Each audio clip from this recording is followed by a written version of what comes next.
Hey everybody, thanks so much for joining another one of our install videos.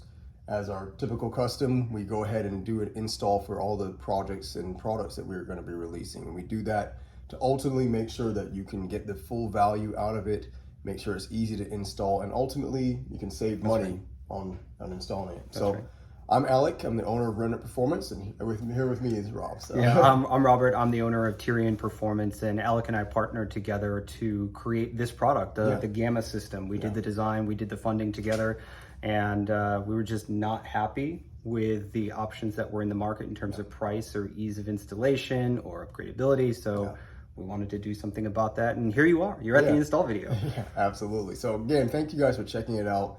So we're going to go over a few things here. First, let's go ahead and talk about the GAMMA system, kind of why it exists, and the various different levels or options that come with it. So there's three standard, I'll call them standard configurations, the options that most people are going to buy. Stage one is port injection. You'll get a plate that adds 6 injectors to the car. Yes, you'll need to provide a new low pressure fuel pump to increase the fuel flow, but the first major limitation on the B58 Gen 2 motor in the Supra and other B58 cars is fueling. So that's why the port injection is stage one. Stage two is just the intake manifold, actually. You'll get the port injection plate, but it will be filled with dummy injectors. So that allows us to get the intake manifold at the right height to fit in the car. And then you'll still get the intake manifold on top. So stage two handles just the cooling part. So if you're having intake temperature issues, stage two is the solution for you. And then stage three is all of it together. You'll get port injection, you'll get intake manifold, you'll get a phenolic spacer, you'll get everything you need to overcome both thermal and fueling on the car. But there's other configs too that are on offer for special cases, and Alec talking through. Yeah, absolutely. So really the other ones are going to be the full GAMMA system or stage three in just various different configurations. So full GAMMA system, you have a full GAMMA system race, and that's really for people who only need the additional cooling. So what Robert talked about, the dummy injectors. So instead what you're going to end up with is 12 of them. So you get 6 for each fuel rail, and they'll plug off both of the fuel rails so that ultimately you can just add the additional cooling that the stage two would get you. And so the way we designed it was that the intake manifold section of it was designed after the factory one. That's right. So we designed it to make sure that one, it actually fits where it's supposed to. Two, you can actually do your oil changes without having to remove it. That's right. We made a little cutout in the side so you can get your oil filter out. Absolutely. And then, we want to make sure that we also protected your investment. A lot of people have already invested in port injection plates. And so, typically, at least on the offerings on the market, if you go and you do a port injection plate and you want to go and add an intake manifold, well, you're stuck. Now you have to just basically sell all that you have or remove everything that you have and start again. And so there's not really a protection for your investment that's already done. So with our system, it works with the available port injection plates that are on the market, of course, and also works with our stage one as well. Yes, it does. And so, it's 1050s are the standard size for what we have. So the full GAMMA, you have the race edition, and then you have the full GAMMA 1050. So obviously 1050 cc injectors for that one. That should get you around 900 wheel or so. And then there's the full GAMMA 1300s. And the 1300s just obviously swap out for the 1050s. That gives you another couple hundred horsepower in capability of fueling. And again, those injectors come with the kits, and they are Bosch core with the standard EV14 connectors. So if you've got Visconti or whoever, as far as a wiring harness and setup there for your motive, then it will work just as is. Yeah. A couple points that we also wanted to mention to Alec's point about upgradability is many people already have that port injection plate. And I want to be super clear. You can keep the port injection plate you already have. You can keep the injectors you already have. You don't need to sell your product on eBay. I mean, that's like $1,300 of investment between injectors and hardware. You're trying to sell on a forum or something. You do not have to do that. You can just go straight to the intake manifold for GAMMA, and that's how we designed it. And then the other thing on the race class, the race version, we know there are people out there who want the cooling potential, but cannot add fueling because of their race regulations, the rules of their class. So that is an available option. If you are racing and you can't add fuel, but you want your IATs to come down, we have the product for you. Absolutely. And then now we're going to go ahead and walk you through setting up a full gamma system. Right. And then after that, we'll talk about actually going ahead and removing your factory intake manifold from your car and getting ready for the actual install. Yeah, brace yourself. It's going to be kind of long, but we will take you through every bolt, every clip in the car to do this. And if you follow it step by step, you will be able to uninstall the factory manifold, get the new one on, refill your coolant, and go drive. It will be very easy. Absolutely. So thank you for your time. And without further ado, we'll get started. Let's do it.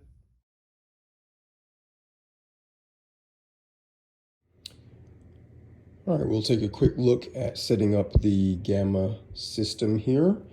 So really the stage one is going to include your port injection plate, the fuel rail associated with it, and a few other items, including the express Bosch core 1050cc injectors, and all these fittings you see up here for connecting it to your fuel line, and then being able to obviously have there a separate feed out to this new fuel rail. So in this case, we're actually going to be on the Remnant Supra, obviously running the Remnant Performance GAMMA intake manifold as well.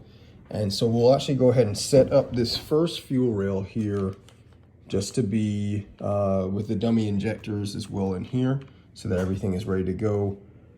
And we're going to basically plug off this fuel rail and it just allows us to have the height that is necessary for it to gain the height access over the alternator, since the core is so large on the gamma intake manifold. So let's go ahead, I'll open this up and show you what we need to use hardware wise. Okay, so we separated out the two bags here. You'll see here, these are the 6 dummy injector plugs. And here's the rest of the items that we'll need as well for connecting the system. But before we do that, let's go ahead and set up this fuel rail here, which is the fuel rail assorted with a port injection plate, which we won't be using since we're going to move the 1050s up to the fuel rail up here on the actual intake manifold. So we'll go ahead and set this one up to make it all sure that it's nice and closed off. So we'll take these plugs that we get here. They're going to use an M10 Allen, and we'll go ahead and screw these into the ports. And so once we've plugged everything there, we're going to want to go ahead and attach the fuel rail to the port injection plate. Before we do that, we're going to go ahead and grab these right here. This is going to block off the fuel rail here and the whole connection here to the port injection plate to make sure we don't have any leaks. You're going to use these here, aluminum units here, in whichever fuel rail you are not going to be using. So go ahead and we'll put it in place here and do that for all the ports, and then go ahead and attach the fuel rail. Should look like this. Only one side fits in. The other side is a little bit smaller, which is the side that goes into the actual fuel rail. One side is a little bit larger, which goes into the actual port injection plate. Okay, now let's go ahead, line up, and attach the fuel rail. Okay, this is what you should be looking at here.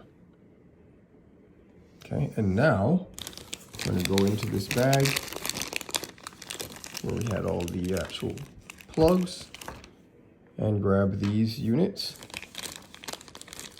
and use them to formally attach the fuel rail to the PI plate. 1 and 2. Okay. We'll go ahead and use our Allen to accomplish that. Okay, so we have an M4, metric 4. So you have it tight, should look like this. Again, using that metric 4. Next up, we're going to go ahead and line up and look at the phenolic spacer. The phenolic spacer sits right between the intake manifold and the actual PI plate, right? So we're going to have to make sure we line that up. Also, for the phenolic spacer, it has blue O-rings here up on top, and you're gonna go ahead and put the actual other O-rings that we developed and designed from this bag here into the bottom. And use the large black ones. You can line them up and press them into place around these ovals. It's going to ensure that you have a nice seal all the way in your system. So we'll go ahead and do that, and then lay the plate or the actual phenolic spacer on top of the port injection plate. Okay, all the O-rings are in. Anytime you are going to attach rubber O-rings or rubber gaskets to metal, I always recommend you use a tiny little smidge of oil. Again, just a tiny little bit on the tip of the finger, and just kind of ring around. Don't need a lot. Just want to create a little bit of a, help it to make a little bit of a seal, that's all. All right, now that that's done, let's go ahead and flip it up and lay it on top of the plate. And we'll do the same thing to the other side. Okay, it's all lined up now. As you can see here, we're lining up the holes. Make sure it goes there. And now we're ready to go ahead and attach the intake manifold. Now, one thing I want to show you, intake manifold comes with these large metal dowels, if you will, or alignment pins. They're going to fit in the large holes on the phenolic spacer through to the PI plate here and here. Okay, so let's go ahead, lift it up, and align it real quick to show you what it looks like. Okay, should look like this. So now we're going to take the longer Allen head screws here, and we're going to put them into these places here so that we can actually attach this thing securely together. Okay, you're going to use an M5, metric 5, to actually go ahead and screw in all these bolts into their location, making sure the assembly is nice and tight. And there's the completed assembly.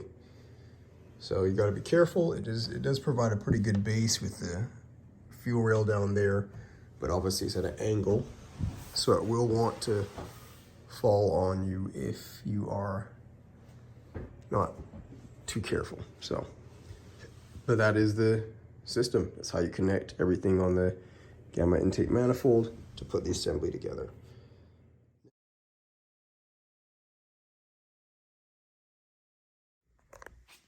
Okay, before you start with removal of the factory manifold, there's a couple tools you're going to need. First and foremost, flat blade screwdriver. You'll see that a lot in removing some of the clips on the top. The next thing you're going to need is what's called E-Torx, E-T-O-R-X. Not many people have a set of this, and it looks like a star bit, except it's the reverse. And German cars use a lot of E-Torx bolts because it stays really snug on the bolt head when you're trying to get everything off. So this guy is an E10, E-Torx 10, and that will help you with the intake manifold removal around the driver's side edge, and also helps with a couple brackets attached to the throttle body. So E10 E-Torx. Next, you'll also need what's called a star bit, or just Torx, T-O-R-X, with no E at front. And this is a T27. Just to confirm, you can see T27. You'll use this to get the throttle body off. These bolts right on the front of the throttle body are T27. You won't need this very much, but you still got to have one to get the charge pipe disconnected from the throttle body. Because you're working on a metric system car, you're going to need a 10mm socket. Deep well is preferred, but shallow is okay if you have an extender. So lots of 10 mil all over the place. And that's kind of it. You'll need a smaller Torx for this tiny, tiny screw on top of the intake manifold. We'll get to that as we start taking parts off the car. But for now, let's start with disassembly. Okay, to start the deinstallation process of the factory manifold, the very first thing you're going to have to do is pull the charge pipe from the turbo off the throttle body. There are many different designs for charge pipe, factory, two-piece. We have a two-piece, so we were just able to take off this upper portion. If you're removing the factory downpipe, check the link in the description of the video. That'll show you how to remove the factory charge pipe, which goes from here all the way down to the turbo, and also needs you to remove the air box. So now that you're staring at a manifold, you have the charge pipe off, there's lots of stuff attached to the manifold that you're gonna have to get off. And we'll start with the various types of clips that you will encounter. Many of them are this style, where you get a flat blade screwdriver under the plastic clip and you twist the screwdriver very gently, and that will free the locking mechanism, and then you can push down on the back and that moves the clip up and down. So things like the IAT sensor or throttle inlet pressure at the front of the motor, it uses those style of clips, and you'll find that those style all throughout the engine bay. The next style you're going to encounter are these plastic loom, wire loom holders, and you'll notice that there's these little tabs, one here and one in the back, and they can be pushed back with your fingers, and you can physically pull up, and they can get stuck, so be gentle with it, but you'll hear a pop, and then you can just pull the loom up. And this wire harness, for example, this doesn't come off, so you're gonna have to like snake the intake manifold out from under this wire loom and this one in the back. The next kind of connector you're going to encounter, a lot of these happen in the car, is this one up on top of the manifold. It's this oval shaped connector here on top. And these can be kind of stubborn, so you're going to want to squeeze both sides where you feel the rough plastic ridges. And once you squeeze, ideally you can pull. Doesn't always happen. So if that's the case, you'll want to squeeze the connector with one hand and get a flat blade screwdriver and gently work it out around the edges. If you just try to horse it out, just try to pull it out, it will break on you, and they're very fragile. So that's perhaps the most careful you need to be in the removal of all of these clips. And that's the setup in this engine bay. So as a step one, get all of these connectors removed. Anything you see connected to the plastic intake manifold, make sure it's unplugged. Before we start our own disassembly, I wanted to quickly double click on this kind of connector where you squeeze it and pull it out. Again, these are very fragile and easy to break, so we wanted to give you a close-up view. And you'll notice there's a seam right in front of the screwdriver. That's where the actual connector comes out of. So when you squeeze it, and I'll do this from the back side, but when you squeeze it and pull, it makes a little gap. And all you gotta do is stick a flat blade screwdriver and twist gently, and you may have to do that around the edge of the connector. And release it back here. It'll just pull off.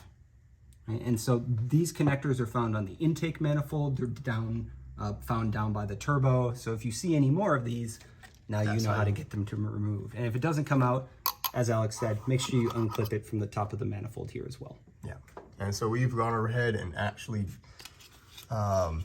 detached the map sensor connection. We already pulled this loom off here as well too. Right, and this is just gonna sit free in the engine bay. Yeah. Ultimately, the manifold is gonna come up slightly and out towards the front of the car. Yeah. So we'll go ahead and detach. Again, you're looking for all these little connectors, and you're just gonna detach what you can here, and then we'll be able to start removing this unit. Things that you're gonna wanna look out for is, yeah, all those little tabs right there, you're seeing them. Get rid of all the little electrical connectors, unplug everything, and then we'll be able to disassemble this unit. One more thing you're gonna have to do to access the back side of the manifold to finish removing sensors like these is this heat shield needs to come out. There's a peg here. It's hooked over the peg. That's easy to do. There's also a rubber grommet here and down behind the high pressure fuel pump. It may be difficult to see on camera. The easiest way, it's right down here. But if you look for this rubber nubbin, there's two of them. And the easiest way to remove it is stick 2 fingers under and pull up, and it'll make a pop sound. We already kind of removed ours to make it easier to remove. And this looks destructive. I promise it's okay. But you just kind of gotta wiggle it out. And it's a tight fit, so just wiggle and pull, and it'll come out eventually. It's actually easier to get it in than out, and you can just set this aside because you'll need to reinstall it when you're done.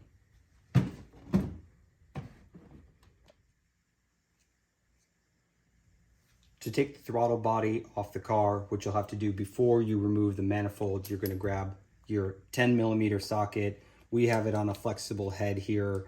Just makes life a little easier. And there's 2 bolts holding it on. The first is up top near the actuator, and the other is off to the left under the wire loom. So there's only 2 bolts holding this bad boy on, and all you have to do is zip it out. And you're gonna see a screw that looks like this. It has very far apart threads. You will not be reusing these screws. These screws have such large threads to bite into plastic because the factory intake manifold is made of plastic. We will be providing you different screws when it's time to reattach the throttle body to the new intake manifold. So throw these away. Once you have the throttle body unbolted from the manifold, it'll be a lot easier to remove these hoses from the bracket that is attached to the bottom of the intake manifold. You can see this E-Torx bolt here that's holding the bracket on. This screw on our car was quite tight, couldn't even get it off with an impact. So we're just gonna pop the hoses out of the bracket, and it's a lot easier to do that once you have the throttle body disconnected. And then there is a connector on the back to actually run the actuator's power. So make sure you pull that tab up, squeeze, and give it a good jiggle.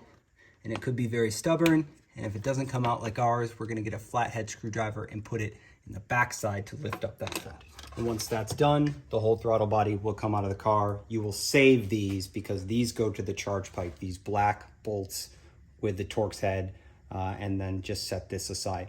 One tip, do not touch the blade of the throttle body. Don't try to rotate it on your own. The car learns the position of these throttle bodies, so just take it off the car, set it aside, don't touch it otherwise. Yeah, great point. After you get the throttle body off, there's one more wire harness you need to disconnect from the intake manifold.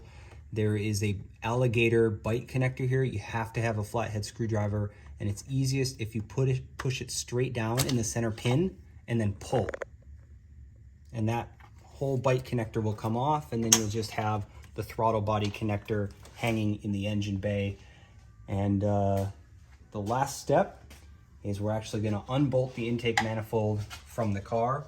So as a reminder, you're going to need E10 or 10mm for this side. All these bolts are 10mm all the way down. We'll show you where they are. And then you'll also need your E10 for the other side because there's brackets that hold up this side of the intake manifold all the way down the driver's side. Alec is now going to remove the 10mm bolts on the passenger side, and these can be quite sticky, so it's best actually to crack these with a hand tool, and we have a 10mm on an extender. But these are somewhat special. Alec, will you tell them how they're a little unusual? Yeah, these bolts, if you will, are retained in the actual intake manifold itself. There's actually a plastic part that retains it. So you're looking to loosen them and don't expect them to come out. So without further ado, let's go ahead and break them. Real easy if you have the proper torque. And let's switch. And so I can come over to the front and you come to the side where it's easiest to reach. And we're just gonna go all the way down and crack these nuts. We have now loosened all the bolts on the intake manifold on the passenger side. And this is just a view of how loose they're gonna be at full removal. Remember, you can't pull these out, so there might be a pinky's width of gap between the head of the bolt and the intake manifold. Now we're going to do the E10 on the passenger side, and we're just gonna gun those off in the same way. And then we'll start to fully remove those. Those are not retained screws. Yeah. Now that the intake manifold is fully unbolted with the E10 on the driver's side and the 10mm on the passenger side, Alec's going to show you what it looks like it can be freely lifted upwards and also pulled backwards slightly, but you can't remove the manifold yet because the last step, one of the last steps, is to get the coolant lines removed from the underside of the manifold. And they can be fussy because there are some interesting clips down there. And if you've worked on your intake, you've seen those before, but they have retention pins. And so we're going to show you how to access those and get them off. And when those coolant lines are free, the whole manifold can come out. And because we're removing coolant, we need to drain the radiator that controls the flow through the coolant. So pause on the top side of the car, get the car in the air, and we will show you how to drain the cold side coolant reservoir, which is this coolant loop here that feeds the intake manifold.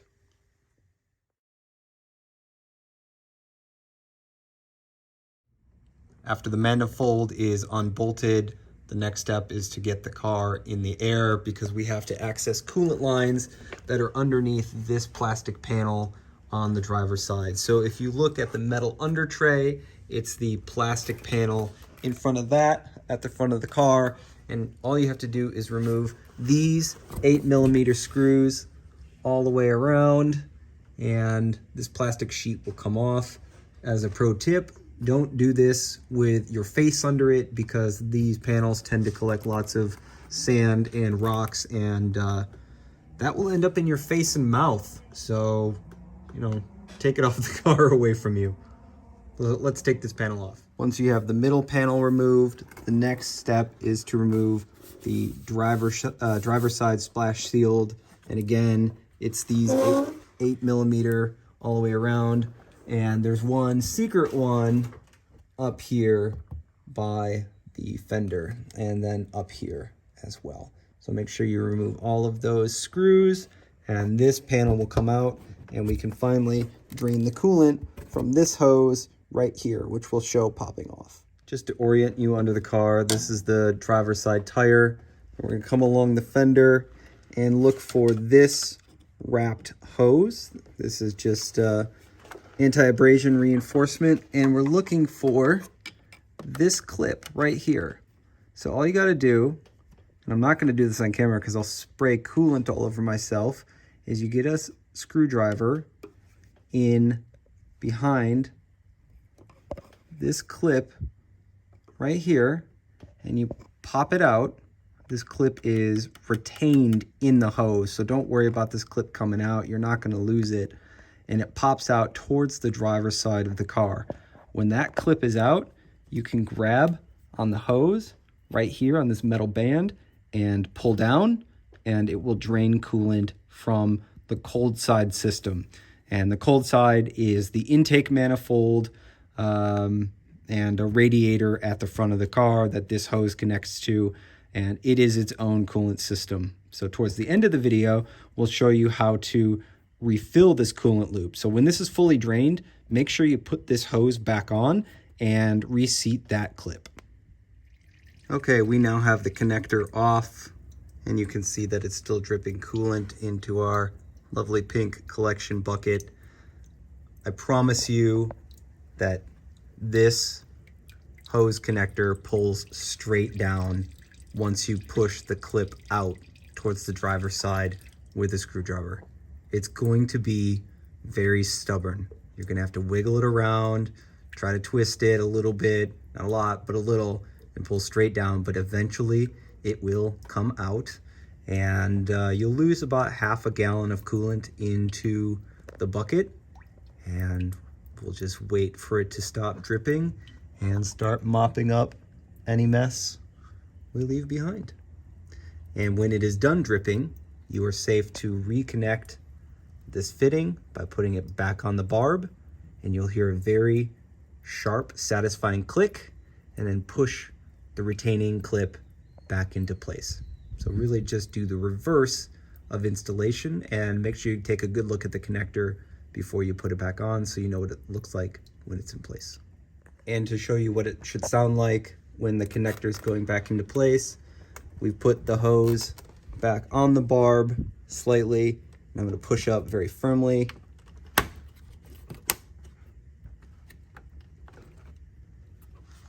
And if you get it right, the clip will automatically go back into the right place. So if you push this hard enough, you'll hear it click, which you probably did, and this clip will be automatically in. If this clip is not seated flush against the connector, you don't have the connector up far enough into the barb. Make sure you clean up any spare coolant that's on the bottom of the hose, but that is it for the bottom side of the car. You will not have to come back down here.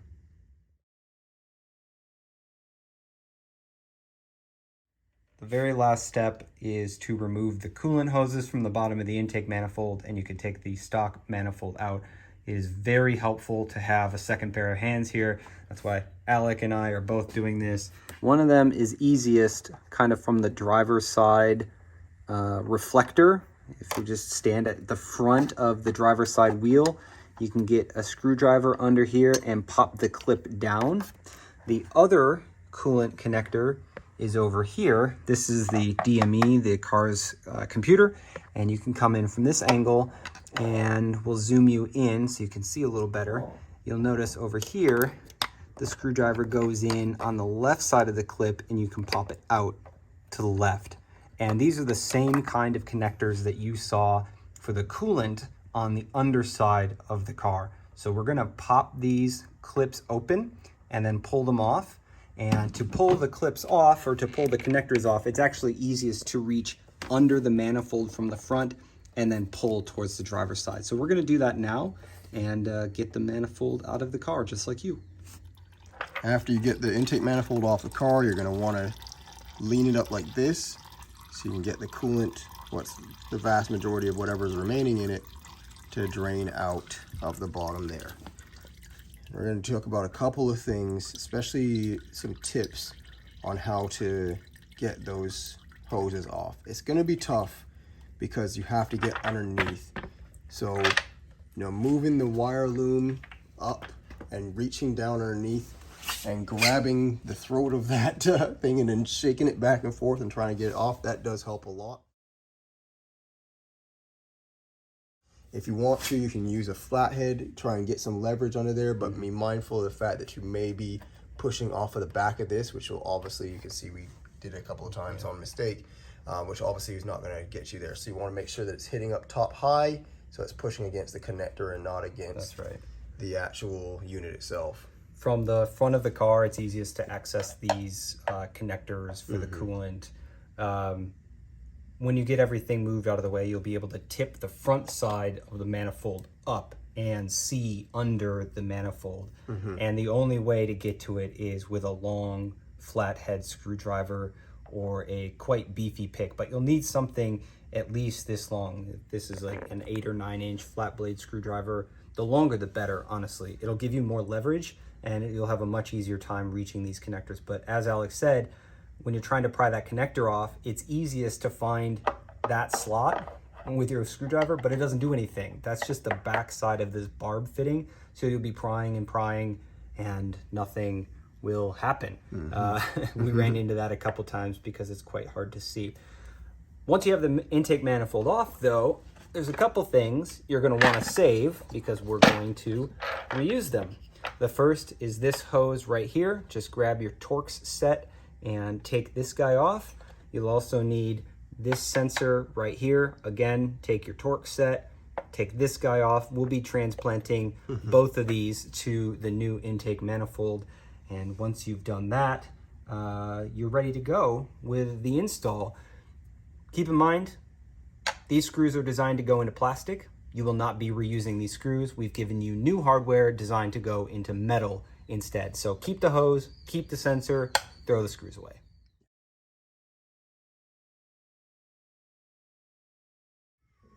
Okay, you've already seen how to assemble the stage 1 port injection plate, the phenolic spacer, and the intake manifold as one unit.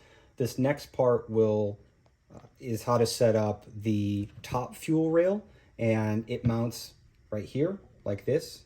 And this fuel rail is designed for injectors over 1050 cc, or if you just go straight to the 1050 cc kit with all the parts, put your fuel rail up here. You don't need to use the bottom if you have the full stage 3 system, but we do want to give people the flexibility. The first thing you're going to want to do is plug one end of the fuel rail. So there's threaded ports on both ends of the rail, and we have plugged the end that points towards the front of the car. And you can tell you're looking at the front of the manifold by this metal fitting in the front. If you're looking at that, that's right, for the Venturi, it's part of the boost system on the car. So if this is the front, fuel rail points like this, plug goes here. Now this is an orb port. If you do want to run a return fuel setup, you would unplug this and you can use this port here for return. Most people are going to do returnless, as are we on our shop car. So we're going to just plug this with one of the provided ports. The next thing you're going to want to do is grab all 6 of your injectors, and we're using Express Injector Solutions. These are Bosch Core. These are 1050cc. This will take you up to, what do you think, around 900? Yeah, right around 900. And so the way you want to lay them out when you're doing your prep work is your wiring harness, when we get to that phase, will go towards the back of the car. So you want all of your connectors pointed towards the back of the manifold. And so we've laid all 6 injectors out that way. And they also go in brown side down into the intake manifold. But before we do that, before you put anything together, you want to get a little cup of oil, and we just have 5W30, Quaker Stay 5W30, and we put it into a cup, and you're just going to get a little bit on your finger, don't need much, and you just want to lubricate all the O-rings to make sure that they don't tear or stick, and you don't need a whole lot. You don't need very much at all. You just want them to be kind of shiny on both ends. Once you have all the O-rings lubricated, the injector goes brown side down into the manifold, and I'll show you just one so you can hear what it sounds like. Very nice, satisfying clunk of metal, but it's actually easier to set up your entire fuel rail with all the injectors in the rail itself. So we're going to take this guy out, and you wiggle it back and forth, it just pops right out. And for the fuel rail, it's blue side down. So we just pop that in, and that's more snug than the intake manifold. So it helps to wiggle a little bit. So there is your completed fuel rail. You have one more step. How do you actually get fuel into this rail? There's an open port at the other end. Remember, you've plugged one end, but this end is where fuel is going to come in during final assembly. So we need to give you a fitting that goes on the back side of the fuel rail. And this is also orb, 6 orb. And it too uses a rubber gasket. So make sure you lubricate that with oil. And then it simply screws in to the end of the rail. And you do not need tools for this. You can just use finger tight. That's how orb works. There's a little recessed dish that the gasket seats into, and that provides a good seal. So when everything is together, you've got plug, 6 injectors pointed towards the back of the manifold, and last but not least, your fuel inlet, and it's going to set down just like this, but we've got some prep work to do before we can put the fuel rail on. So set it aside just for a moment. When you were removing your factory manifold, you took out this sensor. This is a MAP sensor, or manifold absolute pressure. Helps the boost system work on the car. It has an O-ring, so make sure you lubricate that just a little bit, and it goes right here. And then all you'll have to do is grab a single M6 bolt, very small. You'll provide one in your kit, and it screws in right there. And then last but not least, you also salvaged this hose from your factory intake manifold, and it goes right here. Make sure you also lubricate that O-ring with a little bit of oil. And again, same type of screw as the MAP sensor, that goes right here. And all you got to do is snug this down hand tight with a hand wrench. Doesn't need an impact gun or anything dramatic. And that is it for fittings on the manifold that have been harvested from the original. And the last step is to, of course, get the fuel rail into the new manifold. And this is a bit of a fussy process because you're lining up 6 holes on a rail. And so we're gonna complete this. And this is what your completed manifold will look like. You wanna make sure that you put a screw on both sides of the fuel rail here to hold it down. Verify that your map sensor bolt is nice and snug, doesn't move, and also verify that your hose up top is nice and snug, doesn't move. And again, plug in the front of the manifold, AN fitting at the back. All your injectors are angled towards the rear, but still accessible. And that's it. The inlet and outlet coolant ports of your Gamma system use a type of fitting called orb or O-ring boss. You may have encountered that already in the install video. And orb fittings use this rubber gasket. So make sure you can use motor oil to lubricate the threads and the gasket all the way around. And then it just screws in to this port, and an orb fitting will bottom out.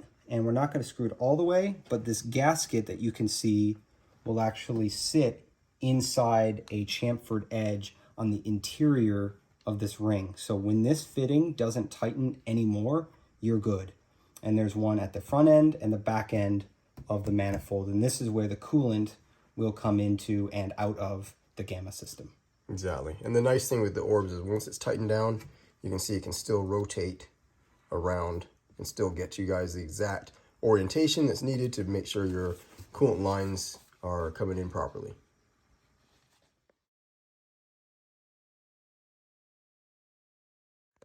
All right, we are almost ready to install the manifold, but we need to go ahead and replace a lot of our vacuum line systems. This one here is the EVAP system, and so what we're going to have to do is cut right in between here, and we're actually going to use a razor blade end at the end of it to go ahead and strip this back so we can pull this out and get the barbed fitting, and we're going to replace it with fuel line hose. And so if we cut right here, this will allow us to be able to fish this system underneath, and it'll be ready there for us to use a new fuel line hose there on the barb, and we're going to cut it similar to how we cut this here off camera. All right, so let's go ahead and cut this here and show you what that looks like. These lines from the factory are compression fit onto the barb. So you can see 1, 2, 3 barbs if you look really closely. And what they do is they stick this hose on at the factory and then they heat shrink it onto the barb. So you can't just pull this off, you have to cut it off. But there's a special technique. So what we're gonna use is a heat gun and get this material right around the barbs, nice and hot, and then you can easily slice it with a utility knife and just pull the hose off. You won't even need a lot of pressure when the plastic is at the right temperature. It'll cut through it like bread, like butter. It'll be very easy. So we'll show you how to do that right now. So we're gonna start by heating it up. And this will probably take a good 15, 30 seconds. And you want to work all the way around the connector. Get nice and hot. Watch your fingers. And we'll do a test right now. Let's give it a shot. Okay, and you can see it easily made a slice. And you can see the opening, right? And you just want to finish your slice all the way up. And if you can, pull it off. That's it. From the factory, this setup here has the plastic hard lines that you trimmed off. And the reason why you're trimming it is going to become obvious very soon. And all it allows you to do is get more vertical height on this tubing so you can actually fit the manifold into place. We've assembled it exactly as it comes from the factory. We've just used slightly different hoses so you have more flexibility. You'll get 2 hoses that look exactly like this. They will be the same size. And once you harvest the connectors from the factory fittings, you'll just push them into the fuel hose like you see here. And again, you'll have 2 of these rubber hoses and they'll be rated for ethanol, petrol, whatever kind of fuel vapor happens to be coming out of your tank. And so basically what you're going to see, remember we put that one piece all the way back there. It's going to come to the EVAP. Of course, we're going to plug it back in just like you had it from the factory. And it's going to run over here to the sensor up front. That's right. One other thing you might want to do for tidiness when you're getting close to done, you can zip tie these hoses to the wire harness that runs across the top of the manifold, and it'll sit nicely in the valley between the manifold and the valve cover. This wire harness can also loop around the back side of the oil cap for extra cleanliness. One of the things you may want to do as an optional step is to remove this plastic bracket from the wire harness. There's just a single clip on the rear side. It's usually oriented like this, so flip it over, pop off this clip, and this whole plastic assembly comes off. It'll just give you some more slack to move this around, and you'll need it because an aftermarket manifold is slightly taller. Yeah.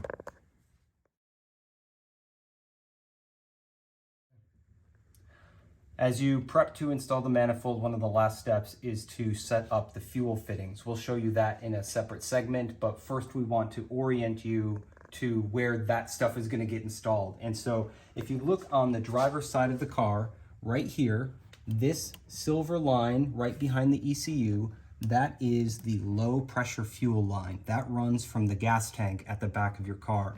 And then it transitions to this removable hose, which takes you to the hard line, which goes into the high pressure fuel pump on the passenger side. And that is cam operated.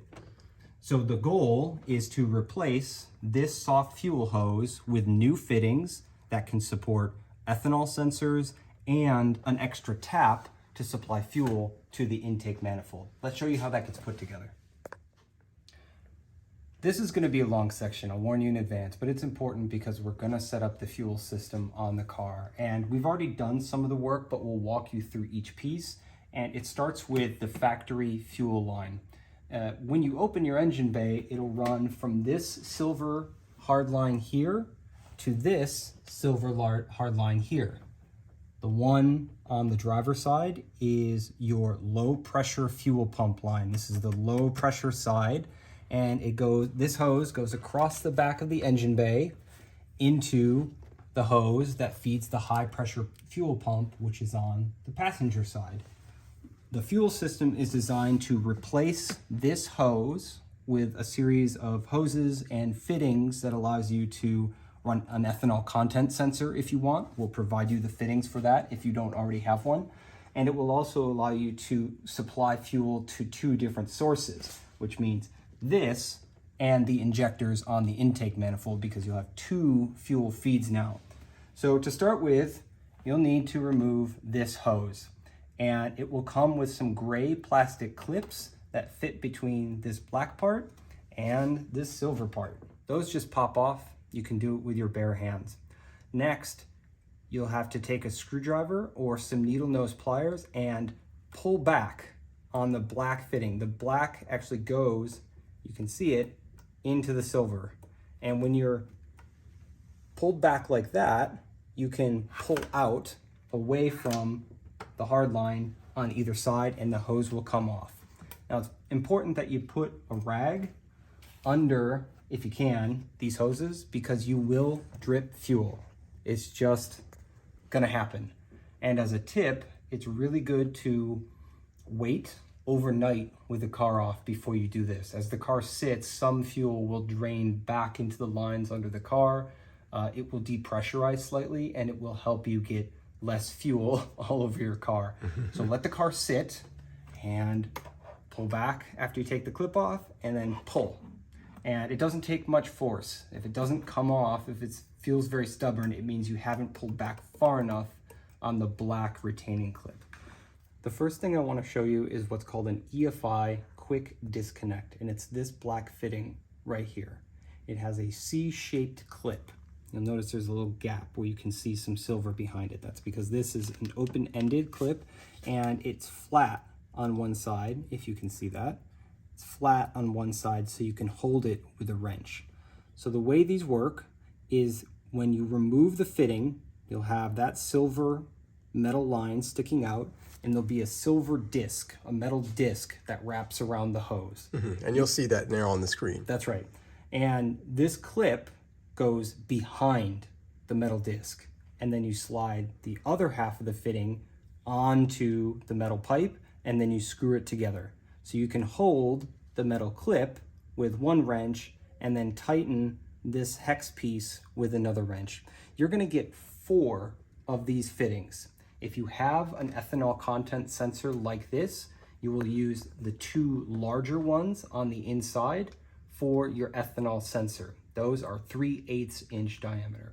The remaining 2, one will go on your low pressure hard line and the other will go on your high pressure hard line. And these are both 5/16, so slightly smaller than the ones that you're gonna get for your ethanol sensor. And if you already have an ethanol kit, you already have these or something like these, but we're gonna give you 2 just in case.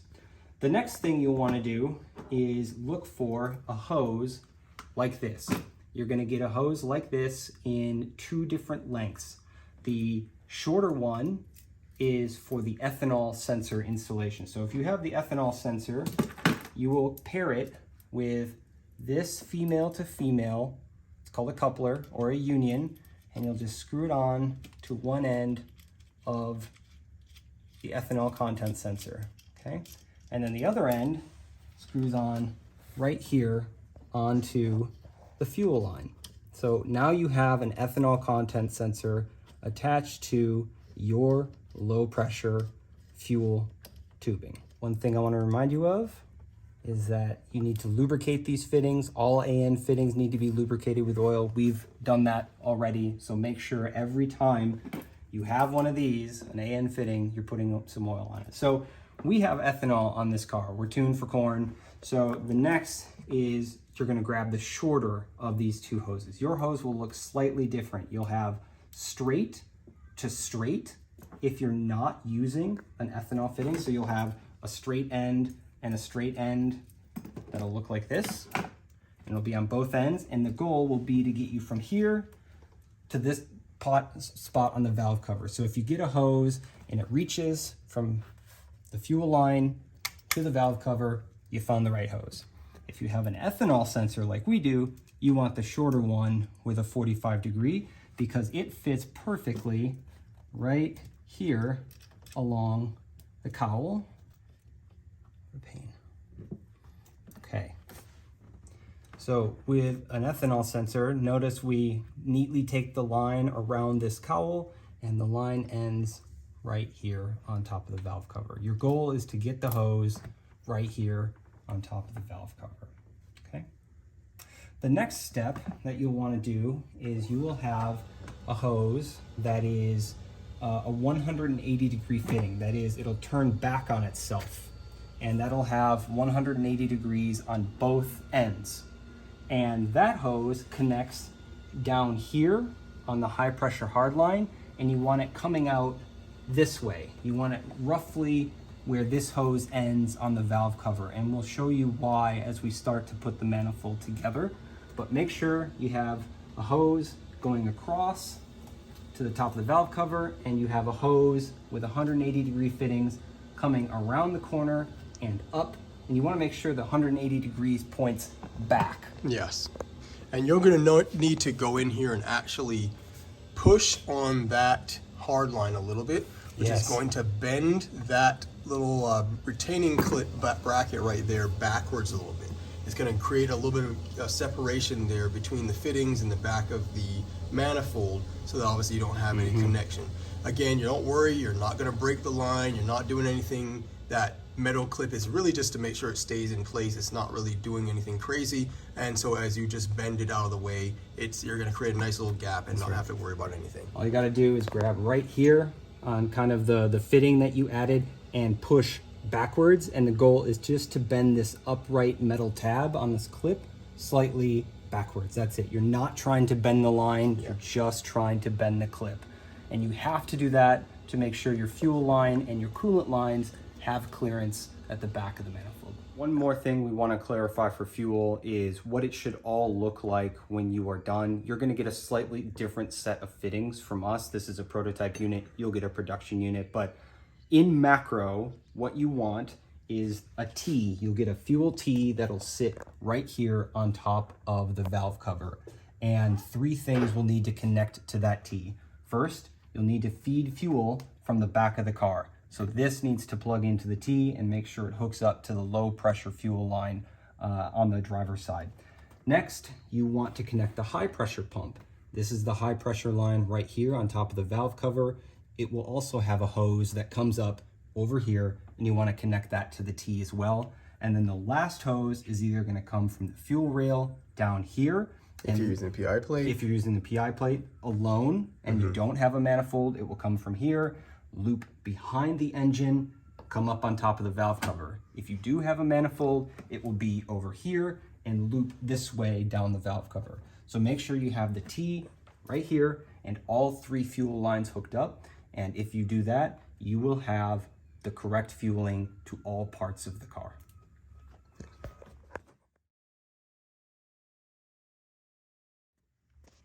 One of the design decisions that we made for the Gamma system was to preserve the existing coolant fittings on the car. So if you wanted to return to stock, you can. There's 2 very large coolant hoses that sit below the manifold, and we built this adapter, has this little wing shape to it. This actually sits in the OEM fitting of that coolant line to give you industry standard replaceable AN12 fittings on this side. That's Army Navy 12. Before you insert this, it's good to take a penetrating fluid, WD-40, Aerocroil, Deep Creep, whatever you want, and just make sure you get a little bit on the fitting. You don't need a ton. And when you set the can aside, you can work it around. You only need to go up to the angled part. You don't need to go any higher than that, but it'll help you just get the fitting into the coolant hose. And if you notice any issues, just put a little bit on the little wingtips just so they can slide into the little spots that they are. Yep. They are different sizes, so you will need to match up That's right. the size of the wingtip to the size. Getting close. Yeah, there we go. You can see the skinnier one. There's and the bigger one. one. Yeah. All right. So these are the coolant hoses. These are the 90-degree coolant hoses. You will have already disconnected these, and the large tab is further away from you. So you get it in the tabs, and you should hear a click. Perfect. And when this silver pin is all the way between these 2 plastic tabs, it's fully recessed so you can't pick it out with your finger, you're good to go. But that loud click is what tells you you're into place. And now these are your 2 coolant lines. You'll want to have 1 adapter in each, and these will go to coolant fittings at the front and the rear of the intake manifold. For the single pass coolant system. All right, so after you have those in place, we're going to be attaching here our manifold risers. They're going to come for you. These will be billet and they will be black for you, but we have right here some 3D printed high temp composite units here for us for test fitment, and it will allow us again to run it, you know, for a very long time like this before we swap it over for final design. But yeah, this will basically what you'll use here. You can reuse M610 that you have laying around, because obviously it has less connections than the original, so we can reuse those there for connecting these units. And you're going to basically slide it down here in the slotted part, and then this part right here, the threaded part, is going to be for what you actually connect through your manifold with the new included bolts for that. Okay, now you're going to start hooking up the coolant lines for your Gamma manifold, and to do that, you're looking for these big hoses right here. These are AN12 size hoses. There are 2 of them. This shorter one with short 90 degrees, this will go to the front of the manifold, the front of your Gamma manifold. And the other one has a much longer end, and we've already placed it in the car, and it has a long end to reach the rear coolant fitting on the manifold. Key that you want to make sure of is when you put this coolant line in the car for the rear, it passes in front of the oil filter. So you see the hose going down in front of the oil filter.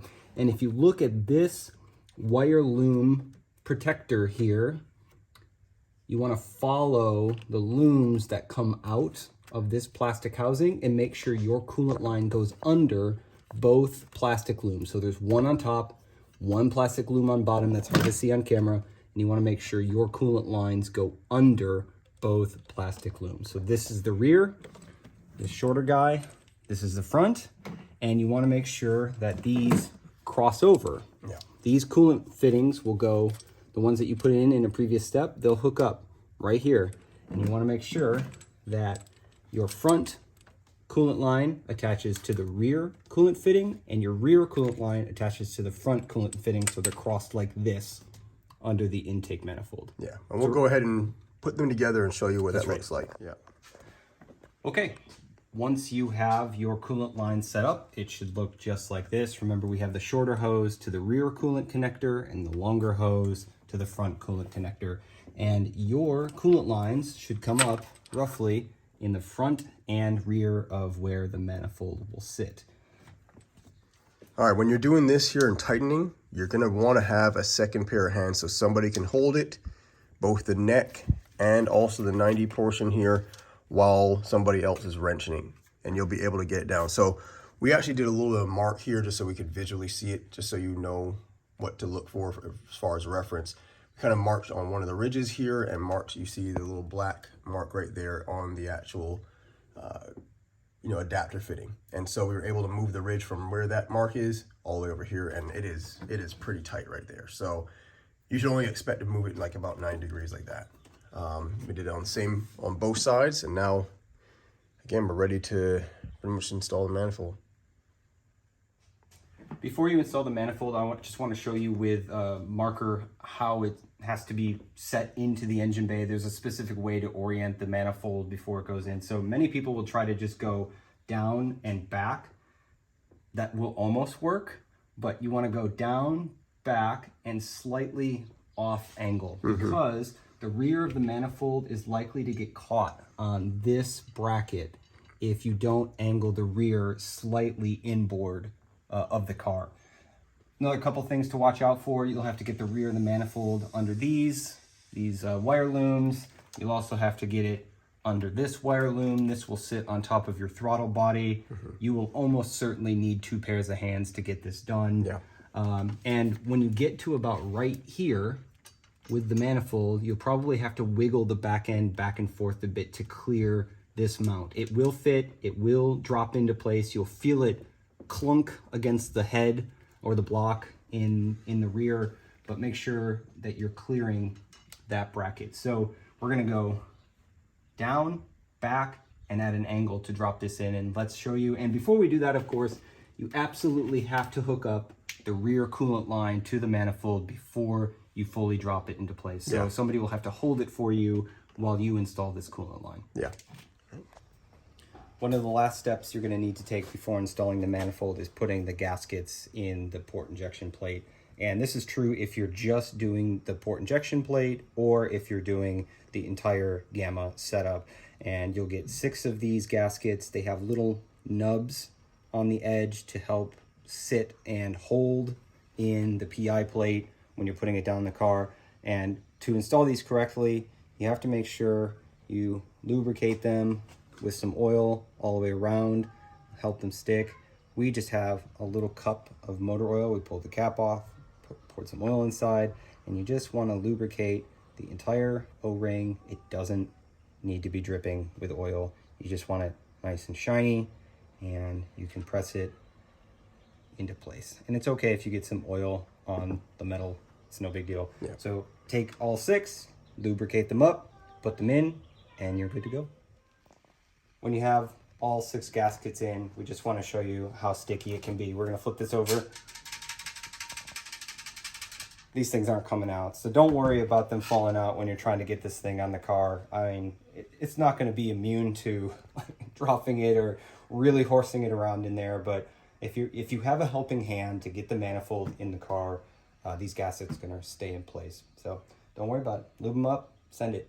All right, this is what we were talking about, coming in at an angle here. So Robert's got the back of it. If he's pulling up on the back, while I couldn't make the front come in, we can actually line it all up and slide it in here, and then kind of pull this harness back so it goes in front, and drop that in, and there we go. So now you just kind of like do the wiggling, and then you can see the part in the back that you talked about. You just need to get that Oh, we're stuck on that. stuck on that fuel line and stuck on the mounting bracket that we mentioned before. So just take your time, don't worry. It's gonna be a little bit of finagling to get it in. Yep. And just keep pushing. Just pull up on the fuel rail, and there you go. It's dropping into place. Pull that out. There you go. So that's pretty much right into place here, and you're just gonna kind of take your time and wiggle it right in there. There you go. And there it is, right where it needs to be. So if you are installing the full manifold at one time, the whole gamma system, if you look down in there, you'll see, it's kind of difficult, but you'll see there a bolt hole right there. You're gonna wanna look for those bolt holes. Those are the ones that you're gonna use for actually screwing it into the system there. It's gonna be a little tight, so you're gonna need some kind of like a long Allen head to get into these type of, these bolts here and screw it in. So what we'll show you is another use case here. So if you find that a little bit too difficult, even though it's possible, another use case here, even though we have everything assembled, is, hey, we'll carry the Gamma Stage 1 type of use case anyway. So we'll show you what it looks like if you already have the Gamma Stage 1 installed. So if you try and do this and have problems and or already have the Gamma Stage 1 installed, we'll show you what that looks like and how you actually fit up the manifold in that use case. There's one type of tool that I think could be really helpful for this installation. They make extra long Allen key sockets that go on a socket wrench, and they have ball heads. Yeah. And that would be perfect for this use case because they are about this long. They'll fit down between all the cracks in the manifold to get to those bolts. So easy. If you're looking for a special tool to buy to make your life easier, that is definitely a set of tools to buy. Absolutely. So that would allow you to do, like we just talked about here, the full installation all in one go. But yeah, if you don't have those tools or don't want to invest in it, that's perfectly fine. PI first. Yeah, install the PI plate first. That's right. And we'll show you what that looks like here in the next segment.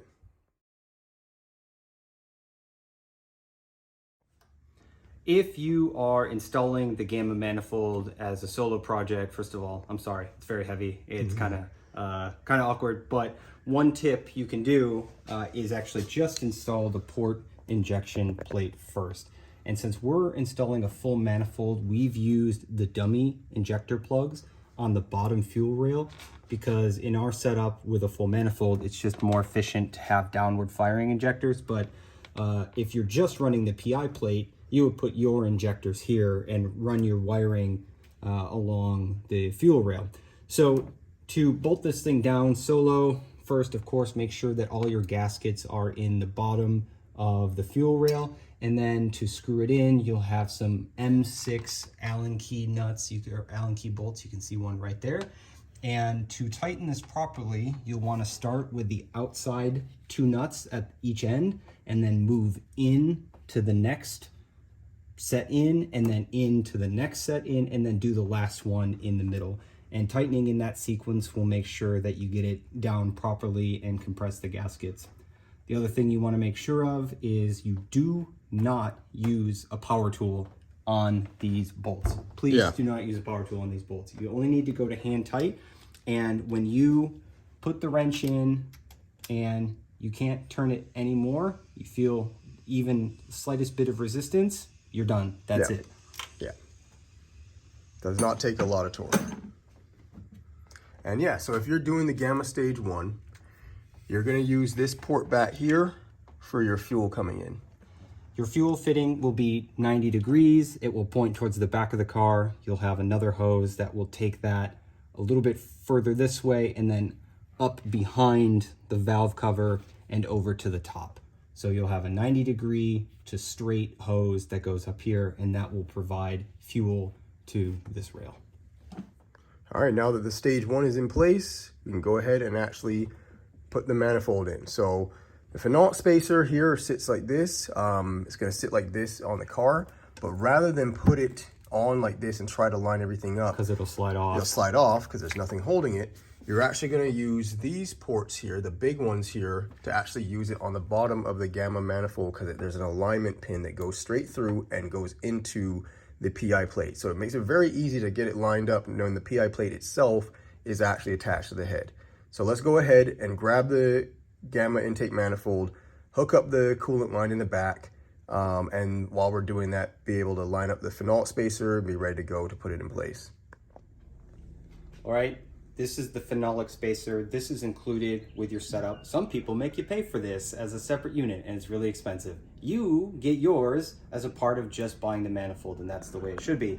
And you want to make sure the blue gaskets point down against the intake manifold, and these larger holes line up with these alignment pins, and these alignment pins also line up with the block, the engine block. So if you have everything lined up correctly, it will sit on these two guide pins at either end, and you want to check that all the bolt holes line up, and we see that it looks great. And I want to just come around here with the camera. I want to show you just how perfectly gasket matched the phenolic spacer is with these intake runners. The flow is going to be fantastic. The bolt holes line up perfectly. We know that some people also get this wrong, not only on the Supra, but on a bunch of other cars. They have the spacer or the gasket in the flow of air to disturb and tumble the air, which reduces performance, but that is not the case with this solution. Great point. Yeah, so now that this is here, you can see the alignment pins, they stick up a little bit more. This will help you drop it right into where it needs to sit on the stage 1 that we have already installed on the car. That way you'll have no problem aligning everything once it's there in the car. Oh, and one more note, make sure that the gaskets on both sides get lubricated just like you did on the port injection plate. Yeah. One of the things that might make your installation easier, especially if you're doing this by yourself, is to hook up the rear coolant line first. And you may have seen a little bit of this hose before on video, but it's the longer of the two with the large L-shaped piece on the fitting. So this is your rear coolant connector, and we've attached it to the back of the manifold before dropping the manifold in, and you'll probably want to do the same. We also tightened up the connector already for the factory coolant lines. So all of this is a single piece, and you can just plug this into the factory coolant lines with a simple push and then finish dropping the manifold in. It's going to be a lot easier to do it this way. Absolutely.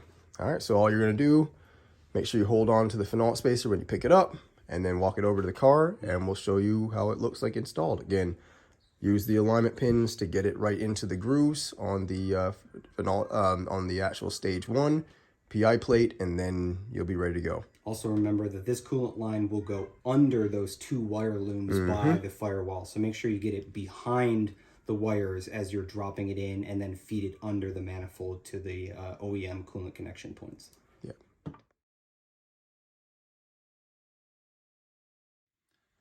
After all is said and done, we finally have the manifold on the car, which means you have the manifold on the car.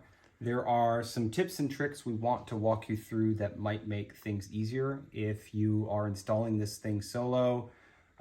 Things we learned along the way. Even though we designed it, we always find better ways to do it. So let's start from the top. When you harvest these connectors from the OEM hard plastic hoses, you already learned that you have to heat up the hard plastic hoses to get the connector out. It makes it easier to cut. It also makes it a lot easier to insert the connector into the hose we give you if you heat up the hose with a heat gun first. It makes the rubber more pliable, and you also want to coat the barbs in motor oil so it's easier to push in. And when this hose cools back down, it will provide a nice shrink fitting on the barbs, just like factory, but now it's a lot more pliable, easy to move around, and you have more slack in the system. So that's tip number 1. Use heat to remove and install these barb fittings. Tip number 2, if you're flying solo, you may have to take the fuel rail off. It makes it a lot easier to get to the screws that secure the intake manifold to the port injection plate and the phenolic spacer.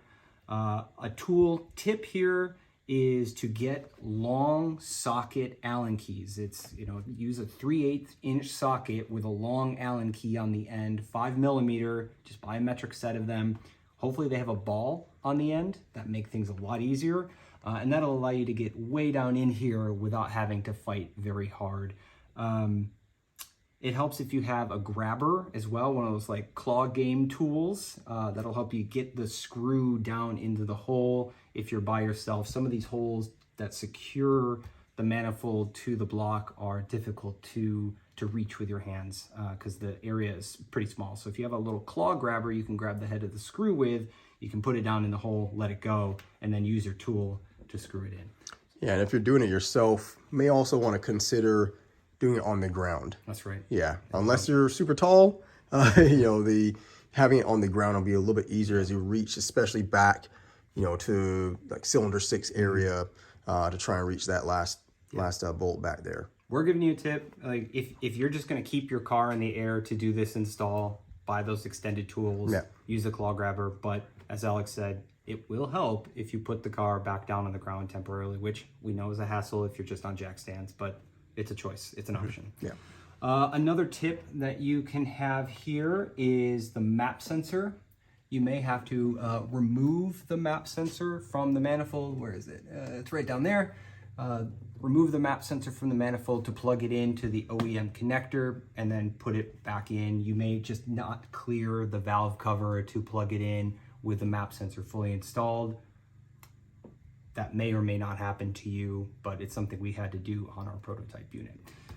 We're also going to make a quick design change. You'll notice here on our test unit, our map sensor is between cylinders 2 and 3. We're going to move it over in the final unit to cylinder 3 and 4. That should make things a lot easier for you.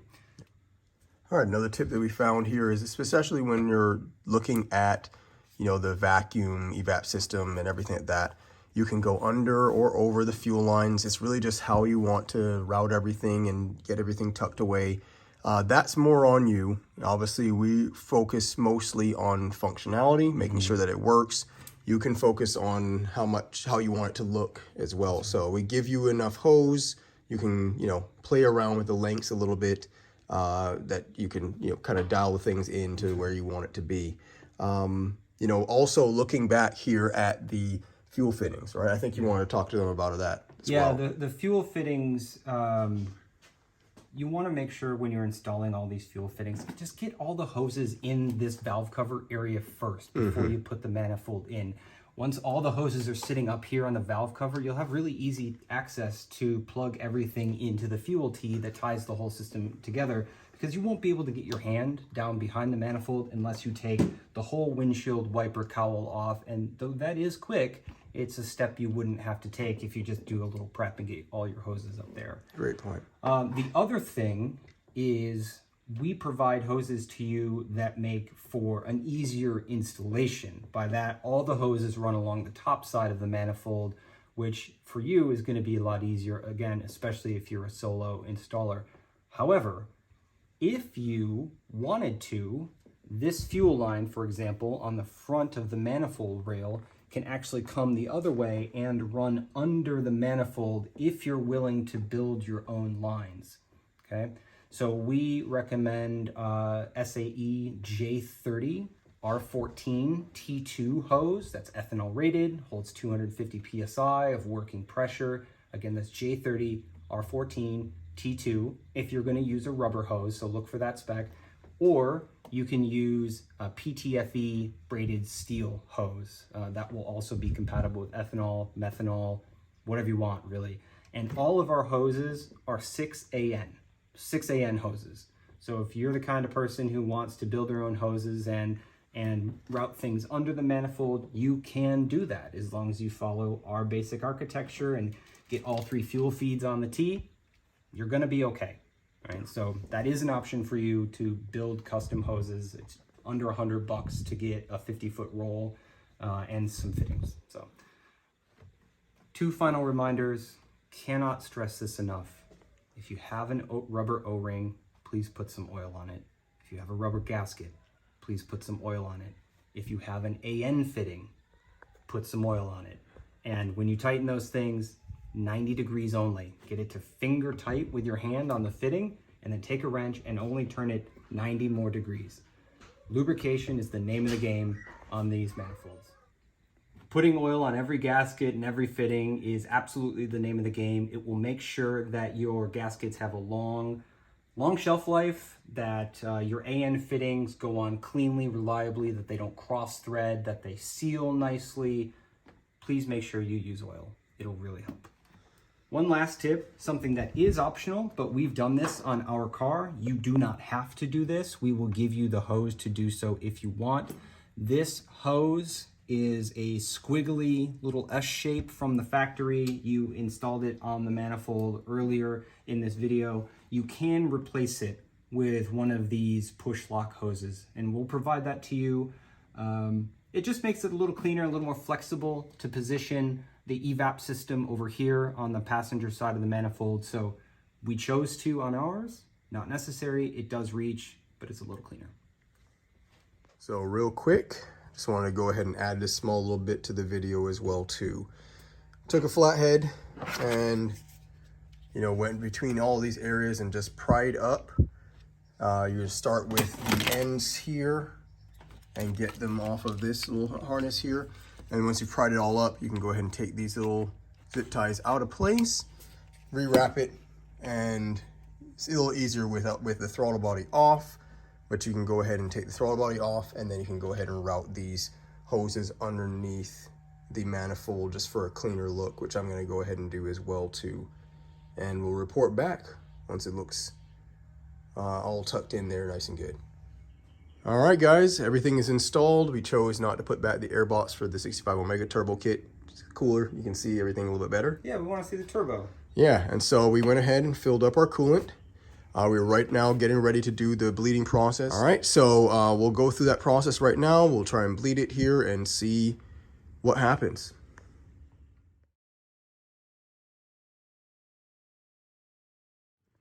All right. Let's just take a look at how you bleed the coolant system. Again, sure your cap is off, start filling. Go ahead and fill the system up to where you think it should be full, and then you're gonna come into the car and start the bleed process.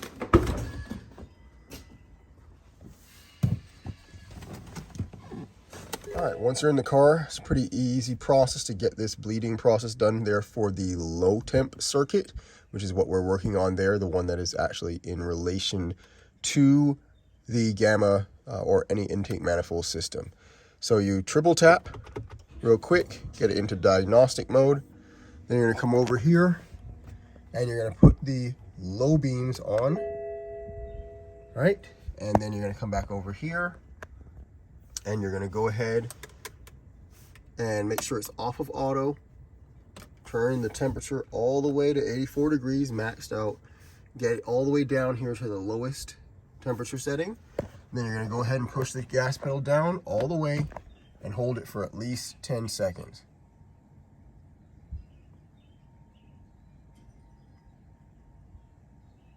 What you're looking for, service function started. There you go. Now that that's started, you know the system is starting to pump coolant through everything. Take your foot off the gas, do not press brake, do not turn it off. And now it's going to start bleeding the system.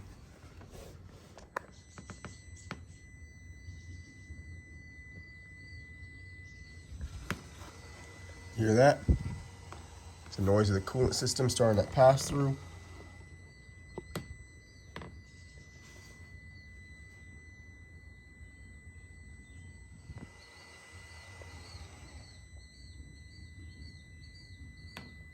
Passing coolant through the core, passing it through the whole system here in the low temp circuit. High temp circuit, like we showed there in the 65 Omega turbo kit installation video, obviously basically the exact same process, but instead of that, you actually end up starting the car. In this case, we don't.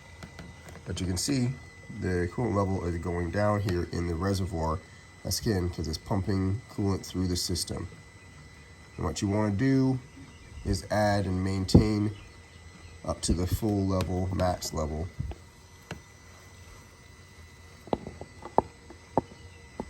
In your system. And this is about a 10-minute process. Make sure you have a good battery to do it. You charge the battery overnight to make sure it was 100% ready to go. So I'll go ahead and add coolant and keep it at the max level So we are good. So adding a bit of coolant during the process, you can see here that there's a big booty core in there. But I just figured I'd throw that in there. Anyway, yeah, I need to go ahead and add some more coolant. You'll end up adding basically about a 1/2 inch or so above the max. So in this case, what I will probably end up doing, just to make sure I get all the air out of the system, I'm gonna go ahead and add up here to, you know, just over the little max line, and I'm gonna go ahead and bleed the system again, just so we make sure we get the air out of the system, because that's really gonna affect how well it cools. One thing to note, during the bleed process, you're probably gonna see these little white bubbles. Don't worry, that's what they are, bubbles. It's not something wrong. It just means that you got the air being pumped out of the system. So you'll probably, like I said earlier, have to do this bleed process a couple of times to make sure that you get it all dialed in, because again, during this process, it's gonna suck in a lot of coolant and push, again, all the air out of the system. So as you're going through the process, make sure you're paying attention, and you can add coolant as needed. But yeah, make sure you go with that. It will tell you on the end, after about 10 minutes, that, hey, yes, coolant or service function has been completed. Again, you're gonna do it a couple of times to get all the air out.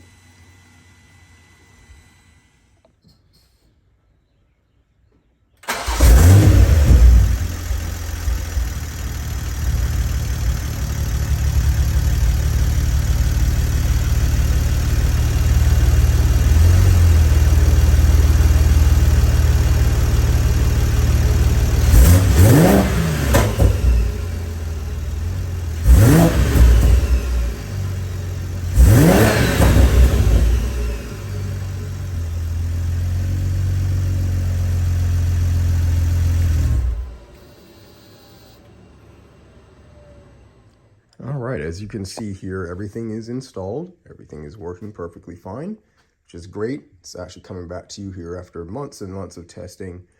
So great, great news. Everything works extremely well. The system works very well in terms of cooling and all the efficiency, so we're very happy about the results. One thing we did notice that we found out here during testing, the stock engine mounts are actually quite soft, and so, you know, we're able to come in here and you can actually move the engine around, and if you're really cranking on it, like doing a hard launch, this can start to move a little bit. So the nice thing is the hood closes just fine. We have plenty of clearance. It's when the engine starts doing some crazy rocking that you might have an issue with it clipping right there. As you can see, there's a little bit of a clip. It's just literally surface paint. There's no dent, there's no anything. It's just running off of right off of this little piece right there. And again, when you close the hood, there's no issues. It's just when the engine does a crazy, you know, shake or something like that, it might clip. You can't even hear it. It's just something that we noticed. So you will be receiving these special foam pads. They're 3 inches long, and you can put, you know, one, we recommend it right here on this hump right there, and double-sided tape on the back there. And you can put one over here if you want it to be uniform, but you have 2 available for you. And the way we say is that you want to put it right, you see where it comes here and it just does that little hump, it runs back. That's where you want to put it. So I'll show you that to you here in a second. I'm going to go ahead and install these and show you what that looks like. Very easy, uniform look. So as you can see here, that's where we did. And again, so make sure that if the engine does do any crazy rocking, it's just going to hit that little nice soft foam pad there and not have any damage there to your hood or any clipping or whatnot off of your intake manifold. So yeah, like I said, that's all the last thing you needed to do. So the clearance is good, everything works just fine. You don't have any issues there, but we just did this here just to, yeah, to protect the paint. So all right, that concludes the install here of the Gamma system. As you can see here, we've got it running with the full triple threat. We've got our 65 Omega turbo kit minus the airbox and heat shield, but you guys can install that if you want. And of course, we got our Leviathan turbo back exhaust down there. So again, definitely really happy with the system. Very small change there, and yeah, we're ready to go. Looking forward to seeing these Gamma systems under the hoods of your Supras and 340s here in a little while.